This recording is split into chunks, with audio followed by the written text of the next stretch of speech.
turn around. Turning point, yeah. He's a turnaround. Hello and welcome to Springboard, your virtual university. My name is Albert Okran, welcoming you on behalf of Team Springboard. This is your most inspirational show and the place where the greatest minds in the world converge. Springboard is brought to you by the Springboard Roadshow Foundation and proudly sponsored by MTN Ghana, the Enterprise Group, with media support from the Multimedia Group and the Graphic Communications Group. As we hover around the Valentine's season, or the season of love as they call it, we are asking ourselves, how big a commercial attraction is Valentine, or love, or gifts? At Christmas, how much do people spend on hampers and on gifts? And why is it so big for people? By the way, why do people like last minute so much? And if you are a young person looking for opportunity, where are the spaces to look in these industries? And very importantly, if you are in there, how do you succeed and stay at the top? I have the right person to answer these questions. And so I'm joined by my good friend, the CEO of Niche Expressions, Angela Dedofi. Angela, good to see you. Good to see you, Reverend. And officially, Happy New Year to you. Yes, Happy New Year. Looking great as always. Thank you. So tell me, is love or Valentine big business? Yes, it is. Love is a very big deal, especially now, because I think previously or many years past, love was more about people in a relationship, and especially people who were even unmarried. But now I think the concept of Valentine and love, it's about really love relationships. So it could be married couple, it could be people who are dating. Even on Valentine, people are appreciating their staff. People are saying thank you to their mentors. People are saying thank you to just anybody that they want to show some love to. And I think as an industry, we sort of drive that, because if I can sell the idea to you that why don't you show some love to your team on Valentine's Day and make sense out of it, then people buy into it. So it is a big deal. When you tell me that if I can sell you the idea, is it possible that this broadening of the market size was deliberately engineered by people like you who operate in the industry? Maybe yes and no. Because as a business, I mean, I want to make money, but it also has to make sense to the client. And so if on Valentine's Day, appreciating your client, your staff is a good thing. It's going to actually boost the morale of your team. Selling that selling point really is not just for me to make money. It's also for you to build your team and get more out of them. And those little acts of love, I think, go a long way. I've had a client who's done like rose and maybe chocolate. And I think it creates a level of excitement, a level of knowing that we are loved and appreciated, which actually turns out to make them improve what they do in their work office. Let's scan the environment and ask ourselves, what are the industries that benefit from, let's say, Valentine? Which products, which services, which industries thrive best in this season? The industry that thrives best, it's people who make flowers. And so flowers, and even we moved from just flowers where it was just roses and other types of flowers to even plants. So people who are into that kind of industry, also the chocolate industry is big. So, and interestingly, there are a lot of times that at Valentine, we can't find chocolates. And so, I mean, those who make chocolates, it's a season that comes, so they have to flood the markets with chocolates. So we hope that in this season, we're going to have abundance of chocolate. But yes, the chocolate industry, and for services, even like photographers, couples want to take pictures, people want to take pictures with their parents. And so that industry also is good if you can, like I say, make sense to create a product and say, okay, this Valentine, this is this is what we have if you want to do a shoot with your family or with your kids or with whoever. We're ready to offer this service. So create packages for people. People like gift stores, and gifting has really moved into different, where even at Valentine people are not just buying flowers, they're buying different things. They're buying maybe gifts that somebody would need for their home. So it's really not just about flowers and teddy bears. It's gone beyond that. It's gone beyond just showing love to people. So all these industries, I mean, even events, if you I know that some people do events like lunches or dinners. It can be for couples, it can be for teams, and so the catering industry is benefiting. You can have packages for or meals for people on Valentine's Day where they pre-order, or you can even do it for the whole of the Valentine season. So really, people have to be creative. You have to think through it, look at what people are looking at, look at what's next, and then create something that people can buy into. I just feel like entering a competition with you to mention, and this is all being educative, because I realize that as we've moved on, Valentine used to be a day. It's now literally a month. Yes. They call it the month of The love. month of love. I mean, in my church, we're doing a program on what's cash got to do with love, because it's a month of planning and finance. But we felt that on the day that people are celebrating love, let's just find out what's the role of finance in a relationship. And we are doing one for singles, one for couples. So that's interesting. obviously it's bigger than just a day. Yes. But you mentioned quite an extensive list of industries that benefit or that are thriving during Valentine. So let's do a 1 minute competition. You mentioned one, I mentioned one. If you stop first, I won. Okay. So let's start. Radio Let's stations. do it. TV stations, Fashion designers. photographers, Vehicle rentals. florists, Hotels. car rentals. Artists. Oh my goodness. Gift shops, Poets. musicians, All right, I give up. event planners. I know, right? But that's just to tell everyone listening and watching that this is much bigger than you think. And here at Springboard, it's really about creating jobs. It's really about creating opportunities, especially for the young people to find their talent, find their unique abilities, and use them to earn an income. So this whole program is just designed to give you options to use your talent to earn additional income. And my conversation with Dedo is helping us to see how the market size is big during certain times, so you know where to position your gift, your talent, or your ability. So join the discussion on social media. Let's just create a long, unending list about which industries can benefit at Christmas, at Valentine, and how you as an individual can take advantage of it. So in a business that you operate in, that let's say in 1 week can do probably more business than in half the year, what are some of the things that you must do to thrive? Give us an idea about how intense 1 week can be within the context of the whole year's business. Okay, in the scheme of things, when it comes to gifting, I would say,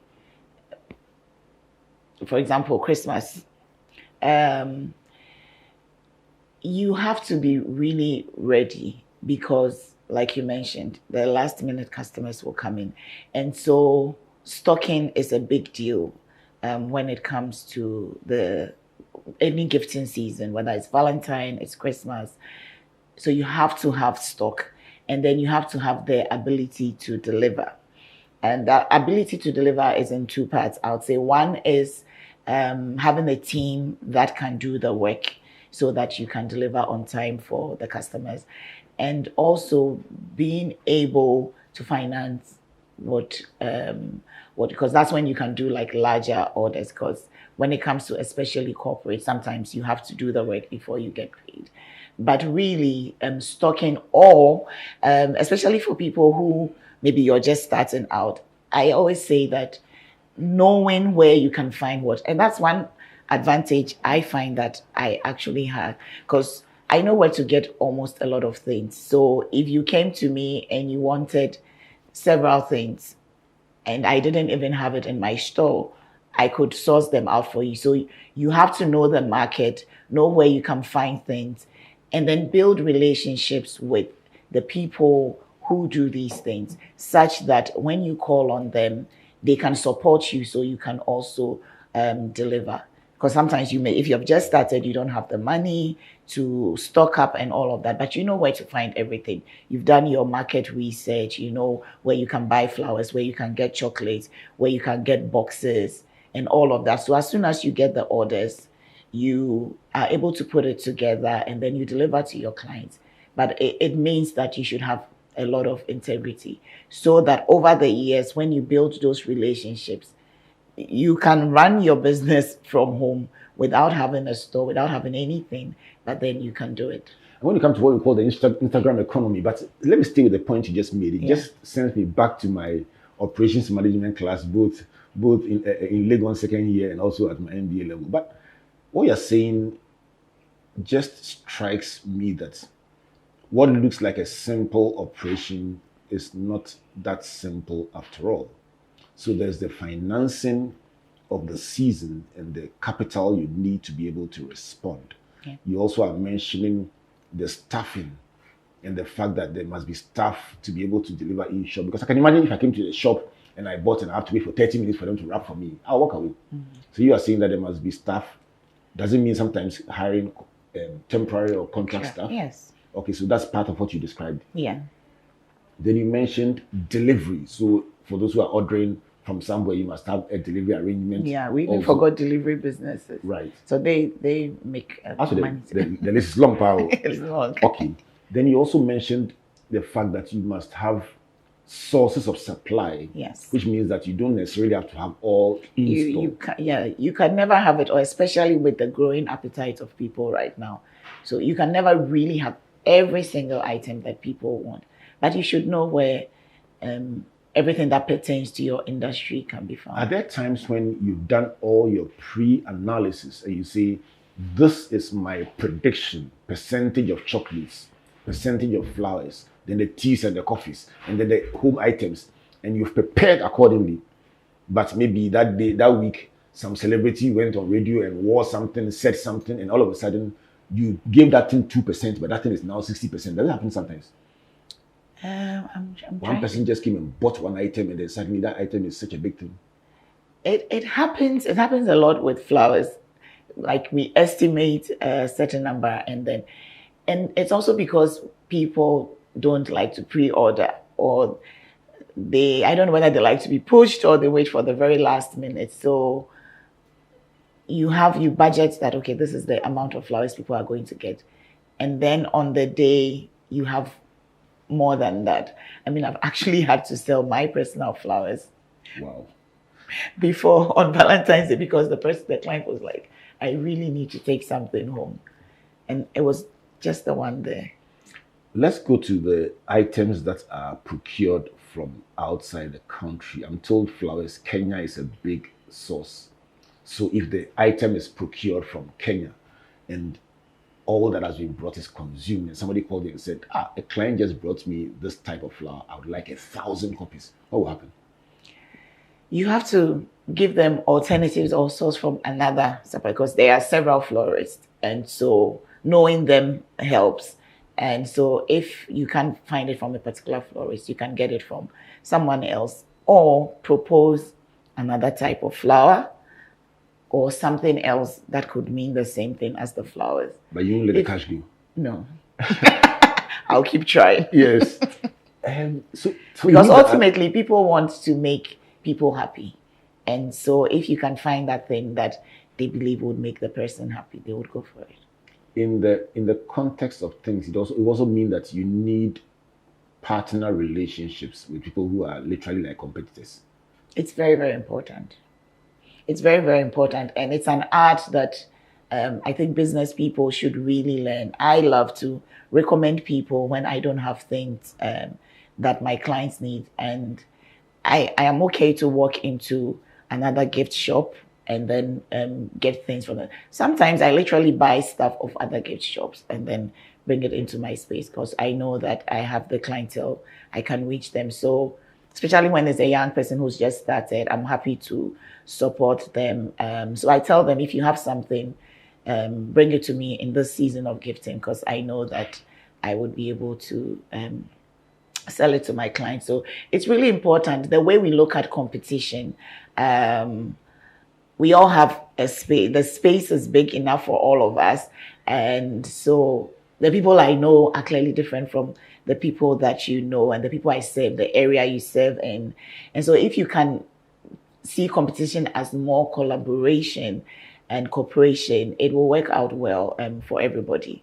Because then I can sell your stuff, you can sell my stuff, and we all make something from it. In marketing schools across the world, this what you just described has become one of the big conversations. The shift from competition to collaboration and partnerships that allow both sides or all sides to benefit. Yeah. Let me go into the scripture and to Matthew 25 and the parable of the virgins. It gives an idea about two categories of people, and if I may borrow the analogy, in the business place, 5 of whom did better at anticipating the needs of the clients and therefore being adequately ready, and 5 that on the surface looked like they had it covered, but when the opportunity came, when the Valentine bell rang, or when the Christmas bell rang, when the last minute rush came, the door was shut in their face. They missed out on the big party because they could not read the signs well. Help me from where you sit, how these lessons apply in not just your business, but in the whole industry. I don't know. It's what I would call risk. Because if you don't take the risk, you can't. If you just want to know that, okay, 6 people are coming, are ordering from me, so I'm prepared for just 6, then that's where you stay. But the person who anticipated, okay, maybe there's going to be 100 people, because looking at the market, so I'm going to invest, and then I am sure I'm going to hope that I would be able to recoup that money. Those are the people who make that, because you have to stay ready. If you're not ready, then you would not be. And when people know that they can count on you that way, they would consistently come. So people have to learn to take risk. I mean, you can take calculated risk, and as your risk appetite increases, you know how to manage it. But just waiting for, sometimes people are just waiting for someone to come, and you're not having different things. Sometimes you can go out there, get different samples to show to people, but assuming that people will just come doesn't work, or assuming that this is all I can make doesn't work. Then you're not open to growth. But if you want to grow, you have to be able to take risk, and you can pace your risk. Today you prepared for 6, the next time add maybe 20%, the next time you add and that's how you can grow. Let's talk about perishables. Yes, so you take the risk and you stock perishables, flowers and food, and what happens to when you overstock? What happens when you overstock? Have you ever had to throw something away? Yes, I've had to. Did you cry? I'm used to. You're used to crying. No, I'm used to crying, not for, but I understand that it's you win or you lose, but you don't lose totally. In terms of stock, especially because we do like teas and biscuits, those ones we've had times where it's maybe expired, and so you've had to throw them away. But that's how you learn what numbers to keep low or what numbers to keep high. And in that season, for example, florists, that's why I'm not a florist, but I work a lot with flowers. We have flowers that we deliver on a weekly basis to some of our clients because they believe that we would give them what they want. And so the people in the business of flowers, they know how to manage their risk in that industry. So they do that. We buy off them. So they're different florists who bring in flowers. We go and get the flowers, and then we put it together the way that we know that our clients like it. So they take that risk. So the risk that I take is for food stuff that I have to manage. And so I have learned to manage that risk as well. And so with everything, you have to take some risk and then you learn. Because if you don't, I mean, I think the first time that I had stock of biscuits and teas that they all completely ran out, I was like, wow. If I had like double of this, I was going to sell out. And then maybe the year after you overstock, and then you're like, okay. So then you learn. So what's the secret to finding the optimum? That's the word I've been trying to think of, the optimum amount of stock, because you're talking about overstocking, understocking. How do you find the optimum? What questions do you ask? Do you consult other people? Do you read?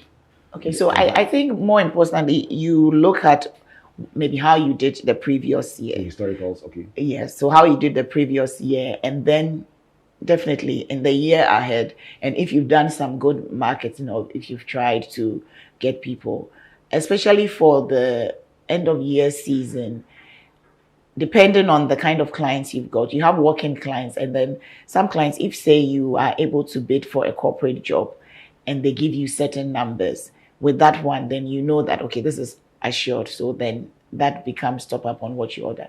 But for your walk-ins, those ones you would use how your previous performance had been. And then in terms of how you're going to market, you can add a percentage onto it.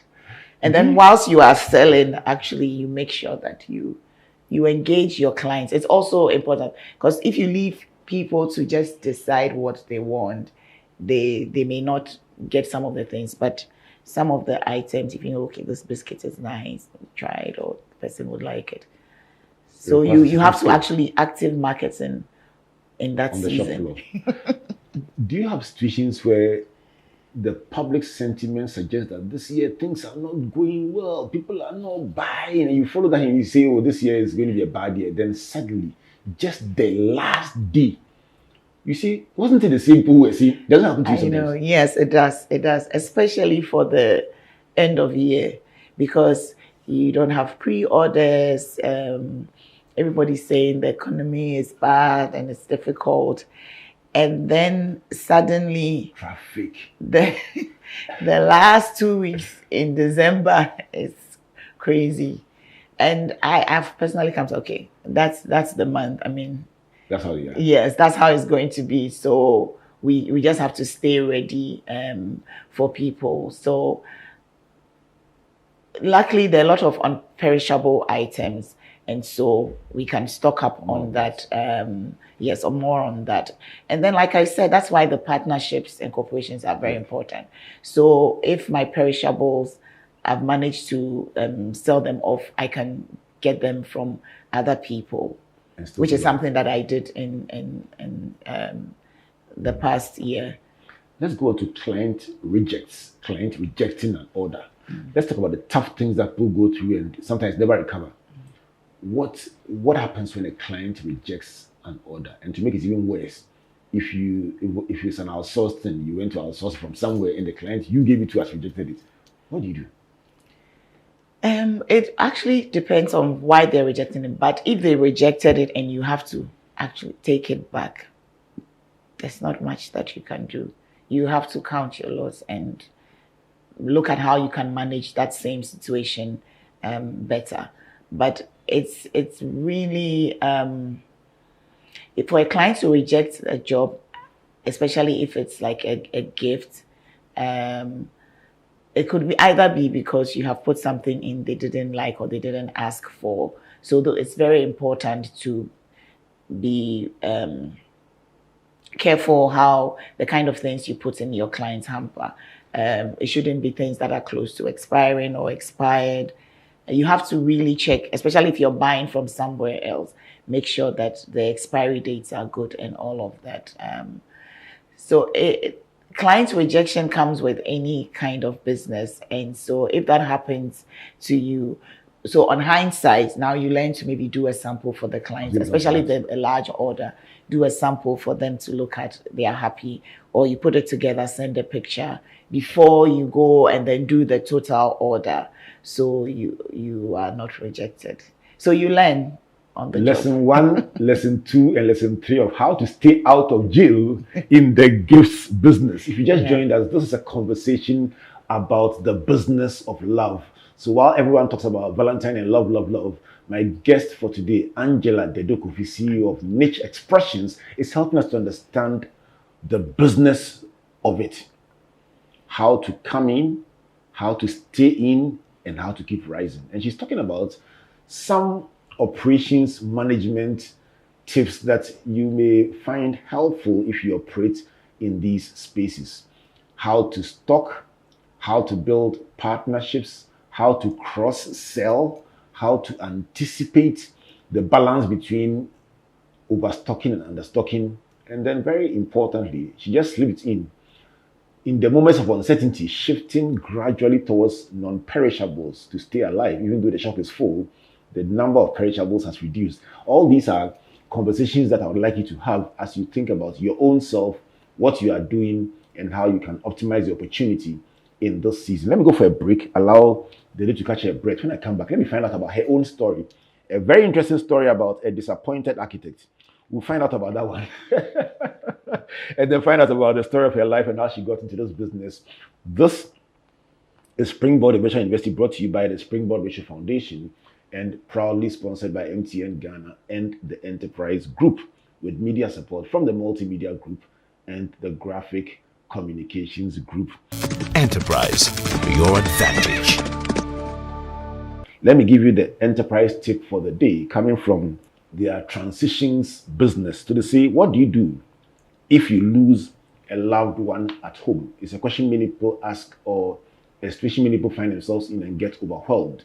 What should you do if you lose a loved one at home? And the answer is this. The first person to contact is the deceased medical doctor and the Ghana Police Service. If the cause is unknown, the police will then have to be informed to issue the coroner's papers signed by a magistrate that authorizes the autopsy to be done. You can contact Transitions to guide you through the process. And this tip is brought to you by the Enterprise Group. Call Enterprise on 030-263-4777. Email info@myenterprisegroup.io. Enterprise, your advantage. Let's go for a break. When we come back, let's shift a little from this angle to the story of Dedofi and how she got into this business. Please don't go away. Pascal is showing his boss the efficient new technology they've installed. She is pleased, but now she's asking, why is that still there? Pascal explains that he hired a security goat to protect the data shed. The boss is not so pleased anymore. If you haven't upgraded to cloud storage yet, it's time to get business done better with MTN Business. Whether it's 1924, 2024, or 2124, we've always known that you are driven by your sense of safety and well-being. It is what drives us to see you through from start to finish, from small to big. And in the last 100 years, as you have evolved, so have we also expanded to serve you in many ways. From cradle to grave, with expertise in insurance, life, pensions, properties, health, and for those beautiful, memorable goodbyes. It's 2024, and in all our markets, our pedigree is recognized, our strength respected, our expertise valued, and our solutions sought by all who desire an advantage in life. Experience the time-tested and truly trusted 100 years legacy of Ghana's oldest insurer. Take charge of your future now. Insurance, life, pensions, property management, funeral services, health insurance. Enterprise, your advantage.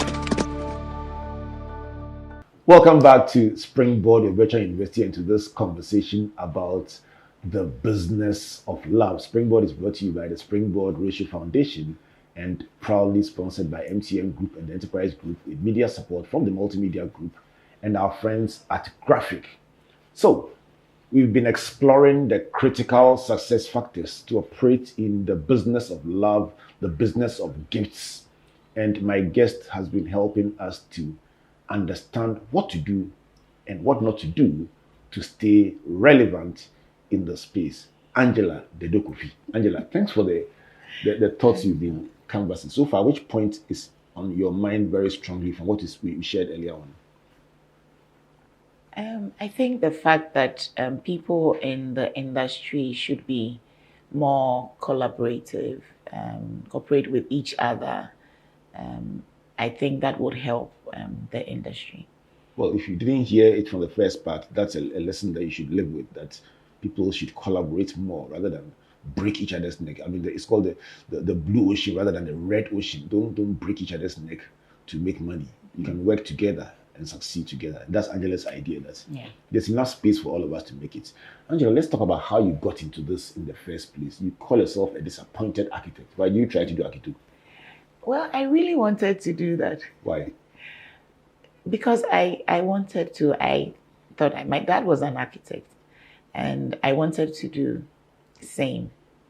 But then I had to change that decision after having a conversation with my mom, who thought it was going to take so long to do architecture, and I wouldn't. I mean, it would be too long. I'll be in school instead of having finished school and I have to get married. She would be Parents are very interesting. They have different perspectives on life. I know. But then, I mean, here we are. I find myself doing it. You know, like when I'm talking, especially to my team, I'm asking them to do something. I always want a pen and a paper. I want to, yes. And I realize it comes to me naturally to do that kind of thing.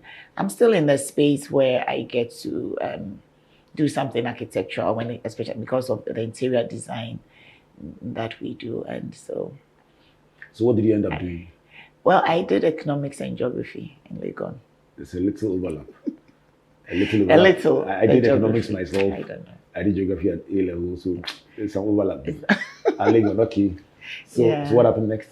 And then after that, I went to the UK. I was on a working holiday visa. I was there for, I think, 3 years. And then I came back home, excited to start working. I always thought, okay, I said, when I come back, I'm going to start. Well, throughout school, I've been very entrepreneurial. I'm always working on either SRC or JRC. I was JRC vice president at Volta Hall. And we were always doing events. So it's something that came to me naturally. And so when I was coming back home, I knew I wanted to do something. One was events. I actually said I was going to do my own brand of shoes called Dedo. I don't know. Yeah. I don't know how I thought. Yes. But I had all these things. And eventually I came back and started doing events and then running my small agency called Adeco. So that's how I actually started business. And so my events business is under Adeco. And I know when I started, especially my mom again, she was a bit concerned that why don't you go and work with like a big organization so you can learn and then later you can start your own business. I was like, okay. So I applied to, I think it was Cowbank, and whilst I was waiting, I got my first job to do an event for the South African High Commission. And that was it. I never looked back. And the rest is history. Yes. Thank God for the commission. Yes. They build you up. They did. Those conversations with mothers are littered through many people's life stories, especially and I think it's coming from a place of love. My mother had the same with me, actually. She literally cried. Oh my goodness. and I won't have the part that if I had, when I go, she give me a call.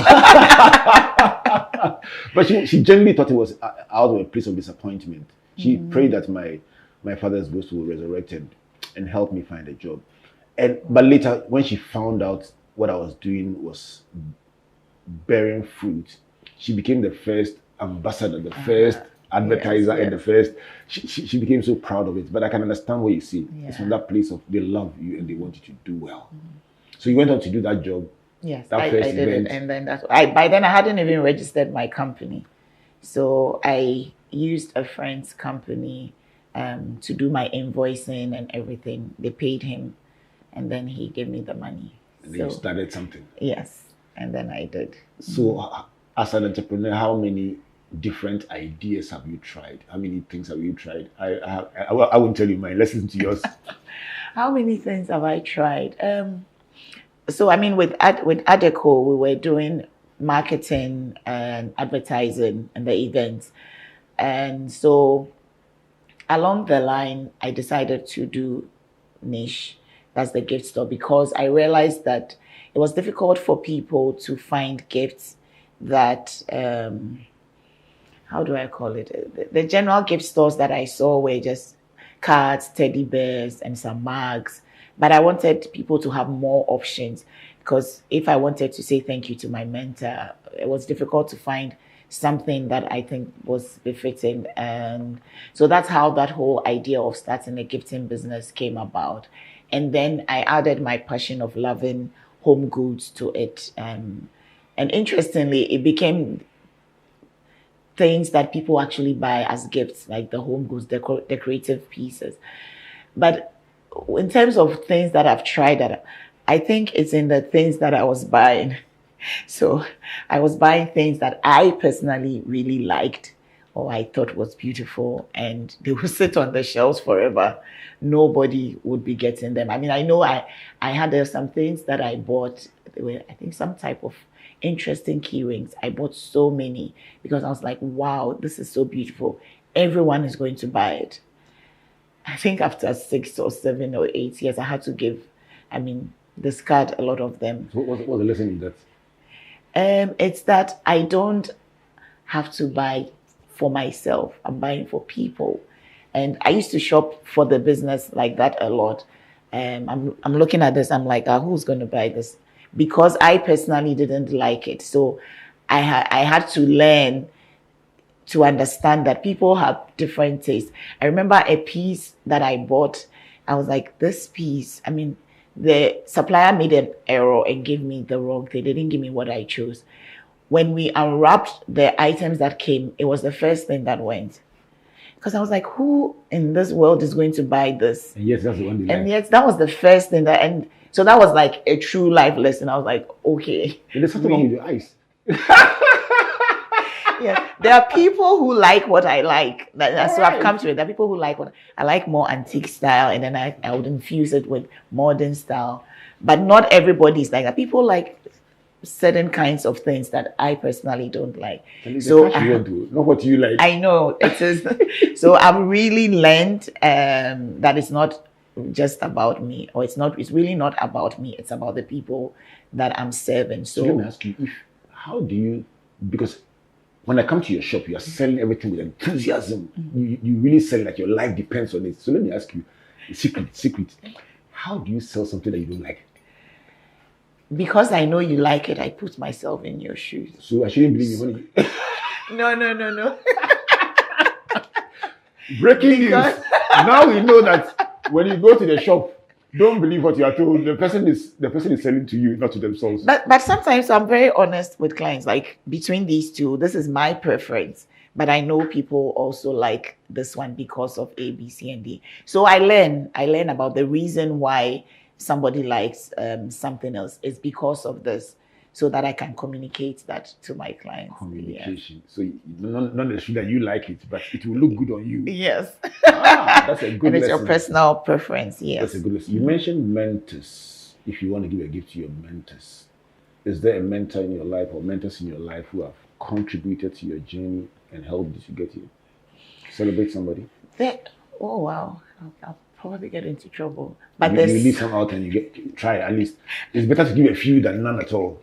There's one person that I learned. I learned a lot. You are my mentor. We don't have a relationship where we've signed an agreement that you're my mentor, but I learn from you. You know, I have conversations with you, and I learn when I engage people, even in my store. I have conversations, and I'm always learning and picking things from what they're saying. And so that's how I learn. I learn a lot on the internet, on YouTube. So people that I like, but I know I will probably never meet. Okay. But I learn from them because of some of the things that they teach.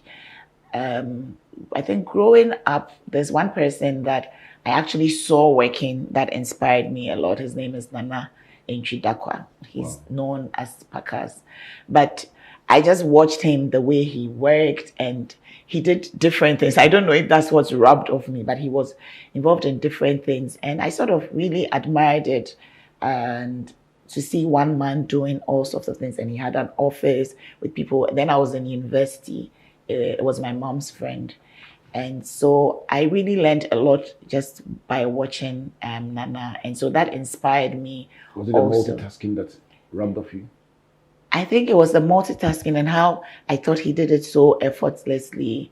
And I was just seeing myself, okay, I would also be, one day I'll be doing something like that. And so that really rubbed off on me. One thing I liked him do, which I haven't learned to do, is how he spoke on the phone. He never spent like I don't think he spent 1 minute on the phone. And to date, I still see that. Like, he picks his phone and, okay, straight to the point, quick, and then he's done. Wow. I wish I could do that, because sometimes I think we drag conversations on the phone. And so it's something that I need to learn. Is it possible? What business was he into? He imports like roofing sheets, I know, all sorts of things, wines, and he was doing mining supplies.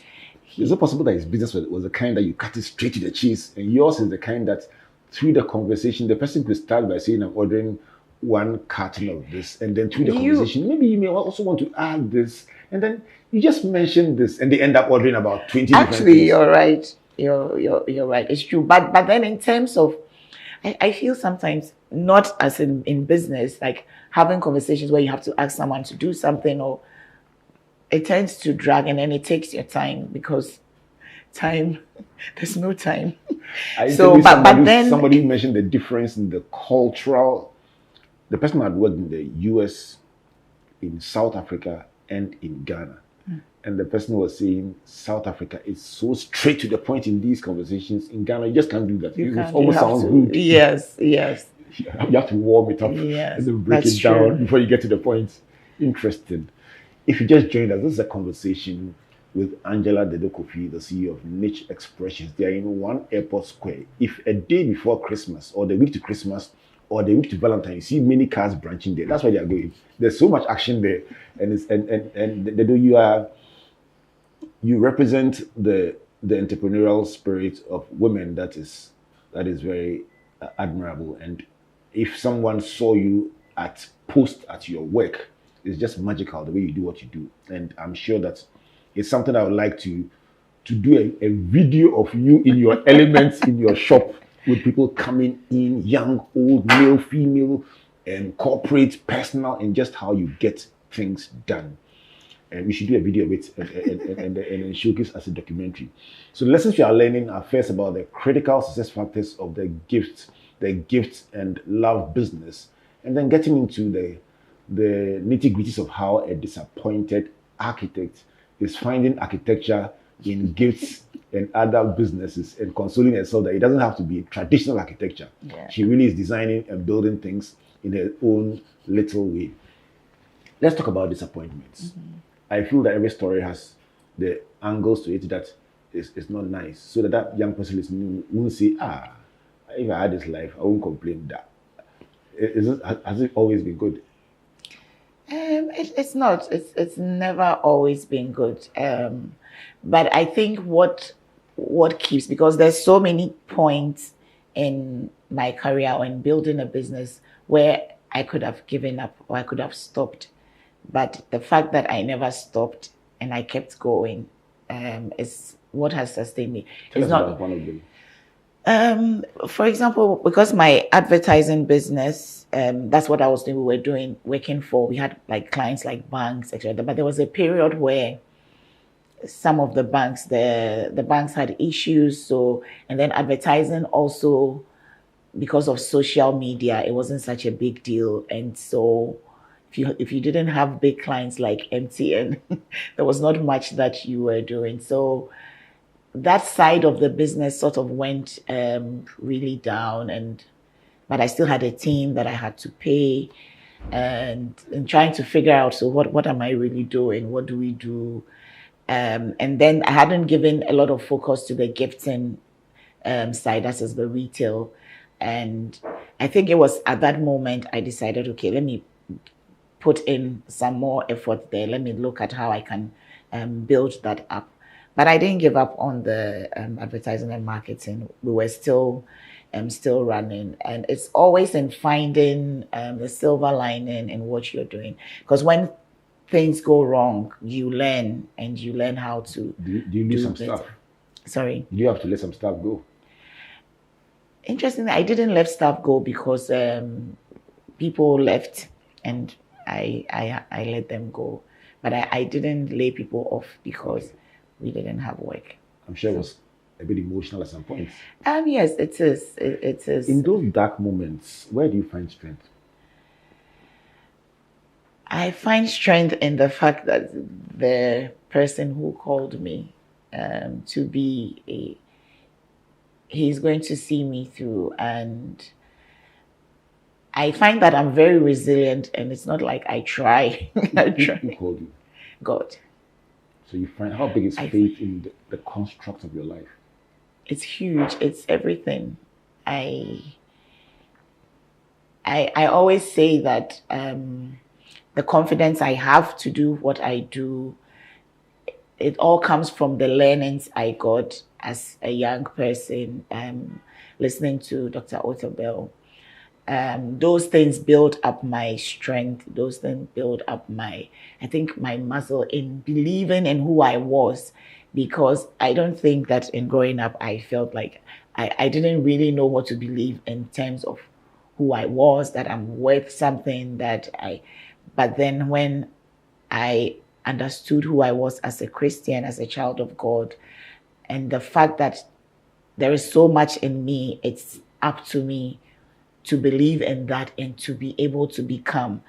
And so that is like my foundation. I know for a fact that God has called me to something, and everything that I need to become, He's going to make me able to. So those things really form my foundation. And so everything I do, if everything goes wrong, I know that it's probably a season or a phase. I'm going to bounce back. So people see me always happy. But then I can't, and the fact that I'm looking happy doesn't mean I'm genuinely happy, regardless of what I'm going through.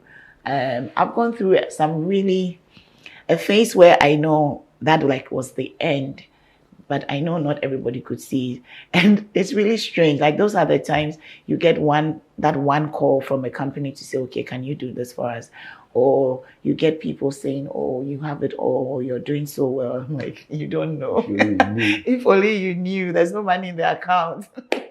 Are there people who look up to you and who think you also are their role model? Yes, a lot. And it's very humbling, because I'm like, okay, really, who? A lot. Like, even yesterday, I have some guests a partner in town, and we went to a site in Sakumo, and I met a young lady, and Sicho, her name is Sicho, and she's like, oh, I know you, I follow you, thank you so much. I'm like, okay. Yeah. So it's humbling to know that, because I share my experiences, or I try to give some encouragement using my Instagram platform. And so it's humbling to know that people actually listen, and it means a lot to them. So yes, it is humbling. How powerful, you mentioned the Instagram platform. And so let me end with this one. How powerful is social media as a tool for, you mentioned also that what you listen to on the media shaped your thoughts about yourself, your self-worth, and so on. So how powerful is the media, traditional, social, in thought leadership, as well as even as a tool for business? It's really very powerful. And the thing is, people have to decide on the kind of information they consume online, because you can spend all your time online and you would have it would be wasted time. There's so much being shared out there that you don't really need. But also, what you need is out there. So you have to be selective. If you're a serious person, decide that these are the things I want to learn, and these are the people that I know I can learn from. So you go to those resources, and on social media, they would give you similar things that you like to hear. So then that filter would give you more of the kind of things that will be beneficial to you. You can learn a lot about starting a business, growing a business, building your mindset, handling challenges, all of those things about people, how they build their businesses. You can learn so much from there. So people should actually decide what they want to get from this and not spend their time looking at things that are not worth it. Well, it's been a beautiful conversation with you, Angela Dedofi. Let's do this again. Yes, we should. Probably even come to niche and then do one on location. But what will be a word to that young person looking up to you and saying, wow, I want to do it. I want to build my own story. So my word to you out there is you really can do it. All you need to do is just start. Think about the idea that you have, the thing that people compliment you for a lot. People tell you that, oh, you're very good at organizing things. And people tell that to you a lot. That's something that you could make a business out of. Whatever it is that you've been thinking about, if you are going to be thinking, you're going to be thinking forever. So decide that you're going to start right now and start from where you are, no matter how small it is. And then you build up on it and listen to people's stories and see how they have built their businesses. Just start. That's what I would say. Don't give yourself excuses for not starting. Otherwise, a year from now, you still be at the same place. So just start. 2 words, just start. Yeah. And that's a very important note on which to end this conversation. Thank you so much, Dedo, for making time for us. Thank you for having me. Thank you. I've enjoyed it. And warm regards to the team at EWN, Yes. the Executive Women's Network. You guys are too powerful. You're We making didn't things even talk happen. about it. I know. You get a call Because from, it was a you get a call good from thing. Janet saying, hey, Angela, you went on Springboard, you didn't mention I EWN. know. So good evening, hello Janet, the team at EWN. At least you mentioned EWN. I know that would be an expectation. But EWN was a good place for me as well. Yeah. It's a powerful network of great friends of myself and Comfort. All right, so this has been another instructive edition of Springboard, your virtual university, brought to you by the Springboard Roadshow Foundation and proudly sponsored by the MTN Group and also by the Enterprise Group. And today we've been talking to Angela Dedofi, CEO of Niche Expressions, and Niche has a gift shop at the Airport Square, One Airport Square, just helping to break down the business of love, how to navigate the success factors in the love business or even in the gifts environment. And we've also opened up spaces that you may not have considered that you can go into as a young person. Our media partners are the Multimedia Group and our friends at the Graphic Communications Group. So till we come away again next week, my name is Albert Okran, saying God bless you, and God bless you.